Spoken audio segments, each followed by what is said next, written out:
The first time Walter Keene drove his big maroon Buick through my front garden, I thought he had made a terrible mistake. The second time, I thought maybe he had been drinking before breakfast. By the third time, I knew the president of the Glen Hollow Civic Association was doing it on purpose, and I stopped feeling surprised. My name is Nora Ellis, and this happened in the fall of 1995. Back when a person could still ruin your whole morning with one phone call to your landline, when people kept important papers in metal filing cabinets, and when neighborhood gossip traveled faster through kitchen windows than it ever could through a computer. I was 48 that year, divorced for almost a decade, working payroll at Miller's Appliance over on Route 23, raising two boys who were old enough to think they did not need me and young enough to call me when they got a flat tire. I'd moved back into my mother's little brick ranch house after she passed, partly because I could not bear to sell it, and partly because, if I'm being honest, I did not know where else I wanted to be. The house was nothing special to look at from the street. One story, white shutters, a crooked mailbox my father had installed sometime around 1967, but the yard meant something to me. My mother had spent 30 years building that garden one stubborn season at a time.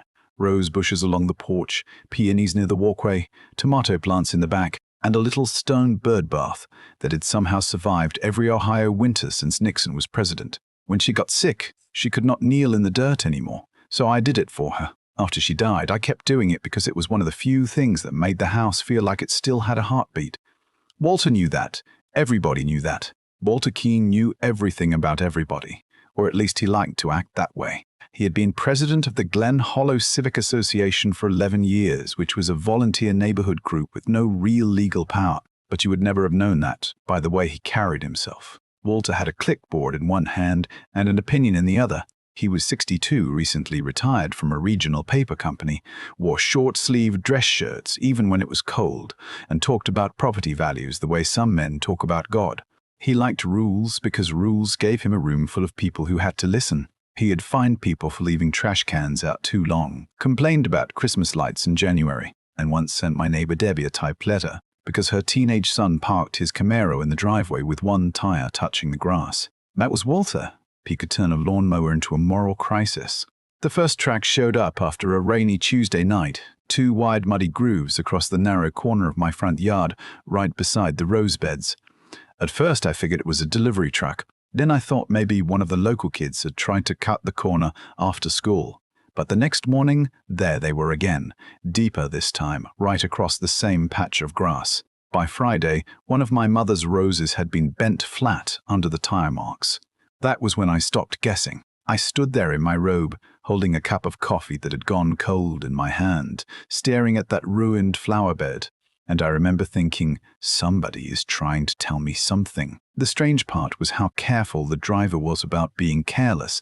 The tracks always showed up around 7:15 in the morning, always coming from the direction of Hawthorne Drive, always cutting across the corner of my property before slipping through the narrow strip behind my garage. That strip was not a road. It had never been a road. It was a patch of land, maybe 15 feet wide, grass and dirt and old maple roots, left over from when the subdivision was built in the late 40s. But Walter had decided it was useful, and in Walter's mind, useful was the same thing as his. The first time I saw him do it, I was standing at my kitchen sink rinsing out a coffee mug. His Buick came rolling around the corner, slow as a hearse, his left elbow hanging out the window, his face calm as Sunday morning. Then he cut the wheel, rolled straight through my flower bed, bounced over the edge of the lawn, and disappeared behind my garage. I just stood there. I did not yell. I did not run outside. I did not even move. I watched the taillights vanish behind the hedge, and then I looked down at the crushed roses and said, well, I guess we are doing this now. The next day I dug out the old VHS camcorder my ex-husband had bought back when our boys played Little League. It was one of those big gray things that felt like you were carrying a cinder block with a lens on it, and I had not used it in years. I found 2 blank tapes in a box labeled Christmas 1991, set the camera on a stack of old National Geographic magazines in the upstairs bedroom, and aimed it through the window at the corner of my yard. Then I waited. At 7:18, right on schedule, Walter came into frame. Same Buick, same slow turn, same smug little nod as he rolled through my garden like the whole neighborhood had been built for his convenience. I watched the tape that night at my kitchen table. My VCR made that clunking noise before the picture came on, and there he was, grainy but clear enough, Walter Keene driving through my property like it belonged to him. I rewound it 3 times. I do not know why. Maybe I thought if I watched it enough it would become less insulting. It did not. It just got clearer. The following Saturday, the Civic Association held one of its so-called neighborhood cleanup days at the little park near the entrance. Walter was there before everyone else, naturally, passing out garbage bags and telling people where to stand. He had on khaki shorts, white sneakers, and a blue polo shirt tucked in so tight it looked like he had been shrink-wrapped. I walked over with a rake in my hand and said, "Walter, can I talk to you for a second?" He looked up from his clipboard, smiled that smile of his, and said, "Nora, always a pleasure." "How is the garden?" "I swear to you," he said it like he had practiced it. I looked him right in the face and said, "You tell me. You have been driving through it every morning." For half a second, something changed in his eyes. It was quick, almost nothing, but it was there. Then he laughed, not a nervous laugh, not a guilty laugh, just a dry little chuckle like I'd complained about a loose sprinkler head. "Nora," he said, "that corner has been used by the neighborhood for years." I said, "Not by you in a Buick." He folded his arms. "There is a service path back there. Your mother understood that people needed access." I felt my throat tighten because he had brought my mother into it, and he knew exactly what he was doing. My mother understood the difference between a path and a front yard, I said. "And she never gave you permission to drive over her roses." Walter looked around, noticed a few people nearby pretending not to listen, and lowered his voice. "You are making this bigger than it needs to be," he said. "We all make little accommodations for the good of the neighborhood." I said, "Funny, because every accommodation seems to involve something of mine." His smile got thinner. "You might want to be careful about how you say that," he told me. "The Civic Association has standards." I laughed then because sometimes when somebody threatens you, the only thing you can do is laugh so you do not hand them the satisfaction of seeing you flinch. "Walter," I said, "you drove through my yard. Maybe start there." He leaned closer and said, almost under his breath, "That little strip is going to matter soon. You would be smart not to get emotional about it." Then he walked away, leaving me standing there with a rake in my hand and a feeling in my stomach I could not quite name yet. That afternoon, I called my older brother, Carl. Carl lived 40 minutes away, worked maintenance at a school district, and had the kind of patience that made people tell him things they probably should have kept to themselves. I told him about Walter, the Buick, the camera tape, the weird comment about the strip of land behind my garage. Carl was quiet for a minute. Then he said, "You need to find out why he cares about that corner." I said, "Because he is a bully." Carl said, "Maybe. But bullies usually want something. Find out what it is." The next week, Walter stepped things up. I got a letter in my mailbox on Civic Association stationery. It said my landscaping was becoming excessive and could negatively affect neighborhood uniformity. Excessive landscaping. That was the phrase. The man had driven over my roses 3 mornings in a row, and now he was warning me that my flower beds were too much. 2 days later, I got another letter about my hedge near the garage, then one about a bird feeder in the backyard, which he claimed might attract wildlife. I remember standing in my kitchen with those letters spread across the table, looking at them under the yellow light over the stove, and I had this sudden, awful thought that maybe he was going to win, not because he was right, but because he had practice. He knew how to make a person feel foolish. He knew how to push just enough that you started questioning yourself. I had spent most of my adult life avoiding fights, especially after my divorce. My ex-husband used to say I was too sensitive whenever he hurt my feelings, and after enough years of hearing that, you start wondering whether maybe you are. Walter had that same talent. He could step on your foot and convince you that you were standing wrong. I almost let him do it. I almost took the roses out. I almost told myself it was not worth the trouble. Then one Thursday night, I found one of my mother's old gardening gloves under the kitchen sink, tucked behind a bag of potting soil. It had a little green flower printed on the back, worn almost smooth from use. I held it in my hand and started crying, not dramatically, not loudly, just the kind of crying that comes when you are tired of being pushed around. And after a while, I wiped my face, put the glove back where I found it, and decided I was going to stop guessing. The next morning, I took a personal day from work and drove to the county recorder's office downtown. It was one of those old buildings with beige walls, buzzing fluorescent lights, and a lobby that smelled like dust and burnt coffee. There was a woman behind the counter named Mrs. Harlan, maybe 70, with reading glasses hanging from a chain around her neck. I told her I needed to see the original plats for Glen Hollow, especially anything involving Hawthorne Drive and the lots behind Maple Ridge Lane. She looked at me for a long moment, then said, "You are not the first person to ask about that strip." I said, "Walter Keene?" She did not smile, but she came close. "You might want to start with 1948, she said. I spent 4 hours in that records room. 4 hours turning pages, copying maps, looking at faded typewritten notes, and trying to understand lines drawn by men who had probably been dead for 30 years. Then I found it. The original subdivision map showed that the old service path ended 2 lots before my house. It never crossed my property. It never touched the corner of my garden. The narrow strip behind my garage was not a neighborhood access lane. It was my land. Mine, clear as daylight. There was more. Tucked inside a folder from the previous year was a planning proposal for a small commercial development behind Glen Hollow, a strip of retail buildings where the old apple orchard used to be, an auto parts store, a dry cleaner, maybe a takeout place. The proposal included a service road that would need access from Hawthorne Drive, and the easiest route for that road would cut through the exact corner of my property Walter had been driving over every morning. Suddenly the whole thing made sense. Walter was not just being lazy. He was trying to make that route look normal. He wanted people to believe it had always been used, that it had always been a neighborhood path, that my property was just some inconvenient patch of grass standing in the way of progress. He was trying to make me surrender before anyone had to ask me directly.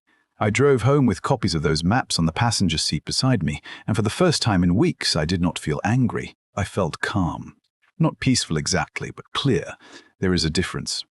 2 days later, Walter came by my house just after dinner. I saw his Buick pull into the driveway and I almost did not answer the door.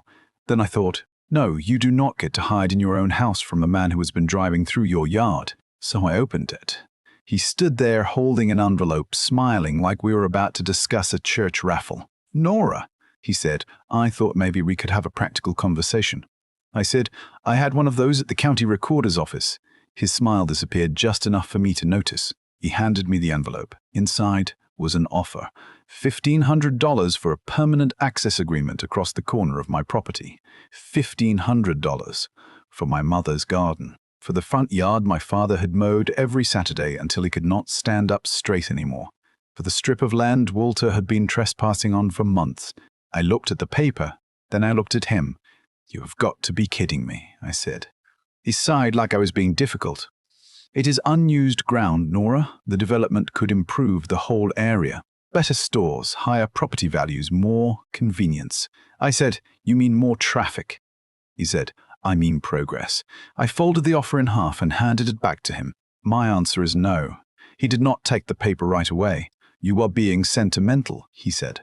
I do not know where the words came from, but I said, "No, Walter. I am being accurate. You are the one trying to turn my land into something it is not." He stared at me for a second, then took the envelope and said, "You are going to regret making this difficult." I said, "You already made it difficult when you drove over my roses." He walked back to his Buick without another word. The next Monday, I hired a surveyor. His name was Ray Bangs, a quiet man with sunburned arms and a tape measure clipped to his belt. And when he finished marking the boundaries, the stakes lined up exactly where the old map said they would. The corner Walter had been using was mine, every inch of it. I sent him a registered letter with copies of the survey and a simple sentence that said, "Do not enter this property again for any reason." I expected him to stop. I think part of me still believed that once you put the truth in writing, people had to respect it. But Walter was not interested in truth. He was interested in getting his way. 3 mornings later, the Buick came through again. This time, he drove slower, almost deliberately, tires rolling over the fresh survey flags like he wanted me to see it. I was standing in the window holding the letter receipt in one hand and a cup of coffee in the other. He looked toward the house, saw me there, and lifted 2 fingers from the steering wheel in the smallest little wave. That was the moment something changed inside me. I was not scared anymore. I was offended. There is a difference between being afraid of someone and finally getting tired of them. I called Carl that night and told him I needed help building something. He said, "A fence." I said no, something prettier. My mother had always wanted a low brick garden border along that corner, with raised beds for mums in the fall and tulips in the spring. We had talked about it once when she was still healthy, but then life got busy and then she got sick, and then it became one of those things people say they will do someday. Well, someday came in October of 1995. I went to City Hall, showed the clerk the survey, showed her my plans, and asked what I could legally build. I was careful. I asked about height, placement, drainage, setbacks, everything. The clerk, a young woman named Teresa, looked over my papers and said, "You are putting in flower beds, Mrs. Ellis. You are allowed to put in flower beds." So that Saturday, Carl came over with his pickup truck. My friend Lila from church brought Mum's boxwood shrubs and more bags of gravel than I thought any person could need. My younger son, Ben, came home from college with a bad haircut and a terrible attitude, but spent 6 hours hauling bricks because, underneath all the grumbling, he was still a good kid. We built low raised beds along the boundary, edged them with red brick, filled them with dark soil, planted mums in orange and burgundy, and laid a narrow gravel path behind them. It was not a fence. It was not a trap. It was a garden. A real one. Something my mother would have loved. By late afternoon, the corner of my yard looked different. Not flashy, not aggressive, just finished, like it had finally become what it was supposed to be all along. I stood on the porch with my hands covered in dirt, looking at those flowers in the fading light, and for the first time in months I felt like I could breathe. Walter did not see it until Monday morning. I know, because I was waiting, not in a hiding place, not with a plan to embarrass him, not with a crowd gathered in the street. I was just standing in my kitchen in my robe, coffee in hand, the same way I had been the first morning he drove through. But this time, my camcorder was set up in the upstairs window again, and my neighbor's daughter, Annie, was sitting on her front porch waiting for the school bus with her little high-8 camera, because she'd been filming everything in town since she was 13. At 7:17, Walter's Buick came around the corner. It slowed when he saw the garden. You could almost feel him thinking. He stopped at the edge of the brick border, stared at the mums, stared at the gravel path, stared at the small wooden sign near the porch that said Mary's Garden, and then he did exactly what I knew he would do. He tried to force his way through. He turned the wheel hard, eased the Buick forward, and aimed for the narrow gap between the raised beds and the old maple tree. The car was too wide. Anybody with eyes could see that. His right tire climbed the edge of the gravel. His left tire sank into the muddy strip he had torn up all summer, and suddenly that big maroon Buick was sitting crooked in my yard, half on the grass, half in the gravel, with one wheel spinning uselessly in the mud. The sound it made was not dramatic. It was just this ugly little wet grinding noise like a washing machine full of rocks. Walter revved the engine once. Then again. Then harder. Dirt flew up behind the tire and sprayed across the side of his car. One of the mums bent over from the gust. I opened my front door and walked out. Walter rolled down his window. His face was red. "Move these damn boxes," he said. I looked at the garden, then at him. "They are flower beds, Walter. You built them to block access. I built them because you kept driving through my yard." He pointed toward the rear of his car. "I cannot get through." I said, "That is the first honest thing you have said in months." He got out of the Buick, slammed the door, and stood there in his pressed shirt and shiny loafers, looking at the mud on his tires like the earth had personally betrayed him. "You're going to hear from the association," he said. I said, "I already heard from the city. I brought the permit out if you want to read it." He took a step toward me, not threatening exactly, but close enough that I could smell his aftershave. "This is not over," he said. I held up the survey map in its clear plastic sleeve. "No, Walter, it is over. This is my property. That is your car, and the road is right there." I pointed to the actual street, maybe 10 feet away. For a second, neither of us said anything. Then Annie's camera made that soft little whirring noise from across the street, and Walter looked over. He saw her. He saw her Lila standing beside her mailbox. He saw Mr. Rayners from 2 houses down who had come outside in his robe holding a newspaper. He saw that people were watching. That was the part he could not stand. Not the mud, not the flowers, not even being wrong. Walter Keene could survive being wrong as long as everyone else pretended he was right. What he could not survive was being seen. He called a tow truck. He had to. The Buick was not going anywhere without chewing up more of my garden, and I would not let him do that. So for 40 minutes, the president of the Glen Hollow Civic Association stood beside his stuck car while a tow truck backed slowly down the actual street and pulled him free from the corner he had tried to claim as his own. Nobody laughed, not out loud.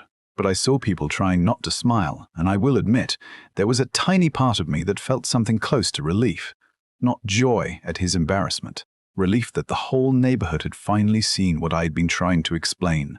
Walter did send letters after that, more of them actually. One said my garden created a hazard, another said the brick border was aesthetically inconsistent, a third said I had intentionally interfered with community access. I saved every one. Then he filed a complaint with the Civic Association, accusing me of creating an obstruction and damaging his vehicle.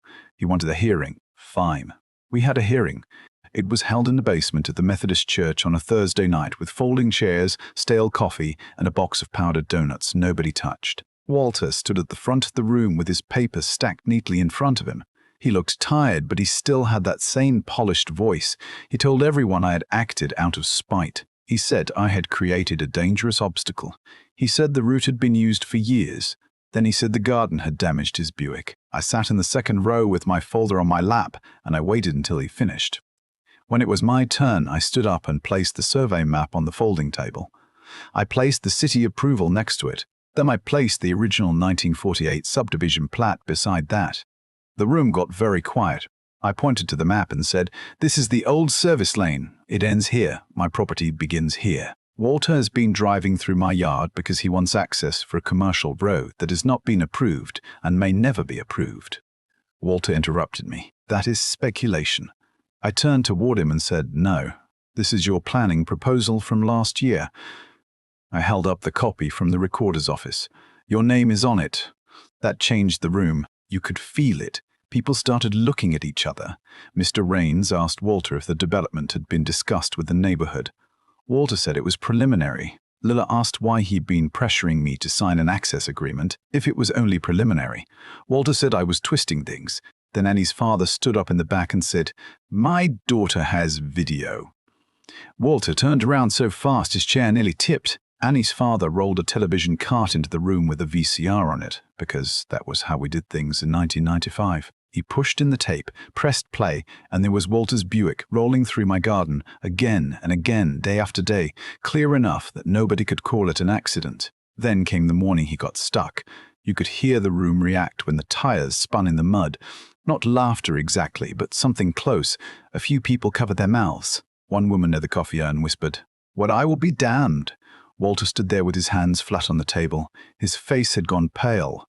He's tried to say the video did not show the full context. Then my neighbor Debbie stood up. She was the one with the Camaro driving son. She said, "Walter told me I had to repaint my mailbox because it was not consistent with the neighborhood." Then Mr. Bevier. Rainey said Walter had threatened to report him for storing firewood too close to his fence. Then an older couple named the Harpers said Walter had pressured them to sign a petition they had not understood. One by one, people started talking, not yelling, not making a scene, just talking. And that was worse for Walter than any shouting could have been because every person who spoke made him smaller. By the end of the meeting, the Civic Association voted to suspend his authority while they reviewed the development proposal. It was not some dramatic movie moment where everyone stood up and clapped. It was quieter than that. Walter picked up his papers, shoved them into his briefcase, and walked out without looking at anyone. I watched him go through the church basement doors, shoulders stiff, his expensive loafers clicking against the tile floor. He did not look powerful anymore. He looked old. A few weeks later, he filed a small claims case against me for the damage to his Buick. I could not believe it. He was still trying to make himself the victim. So I went to court with my folder, my survey, the city permit, the tapes, and every letter he had sent me. The judge was a woman named Ruth Devlin, probably in her 60s, with grey hair, half-moon glasses, and the kind of expression that told you she had heard every version of every excuse a human being could invent. Walter spoke first. He said I had intentionally obstructed a shared access route, and because of that his car had been damaged. Judge Devlin asked him one simple question. "Mr. Keene, did Mrs. Quaftasaurus Ellis ask you to drive across her garden?" Walter said no. The judge asked, "Did she build the garden on her own surveyed property?" Walter said yes, but then tried to explain the association's position. The judge held up a hand. "Did she build it lawfully?" Walter said yes. Then Judge Devlin looked at me. I showed her the map. I showed her the permit. I showed her the tape. She watched Walter's Buick drive through my roses, then watched it get stuck trying to cross the flower beds. And when the tape ended, she took off her glasses and said, "Mr. Keene, a flower bed is not an obstruction just because you decided to treat it like a road." I do not know if that sentence made it into the court record, but it has lived in my head ever since. She dismissed his case. Walter had to pay the filing costs. He did not say a word on the way out. He just walked past me, past Carl, past my son Ben, and out into the cold February air. I saw his Buick in the parking lot, clean and polished again, and I remember thinking how strange it was that a man could spend so much time protecting the shine on his car and so little time noticing what he was crushing underneath it. In Ging, Walter resigned from the Civic Association that spring. Officially, he said he wanted to spend more time with family. Unofficially, nobody trusted him with a clipboard anymore. The development project never went through. The auto parts store ended up being built near the highway instead, and Glen Hollow stayed mostly the same, a little older, a little quieter, still full of people who waved from their porches and talked too much about each other. My garden grew in. The mums came back the next fall, bigger than before. The boxwoods filled out. My mother's roses recovered, not all of them, but enough. And every Saturday morning I would walk out with my coffee, look at that brick border, and feel something settle inside me. Not victory exactly, more like peace with a backbone. I never got an apology from Walter, not a real one. Years later I heard he moved closer to his daughter in Kentucky after his wife got sick. I hope he found a quieter life.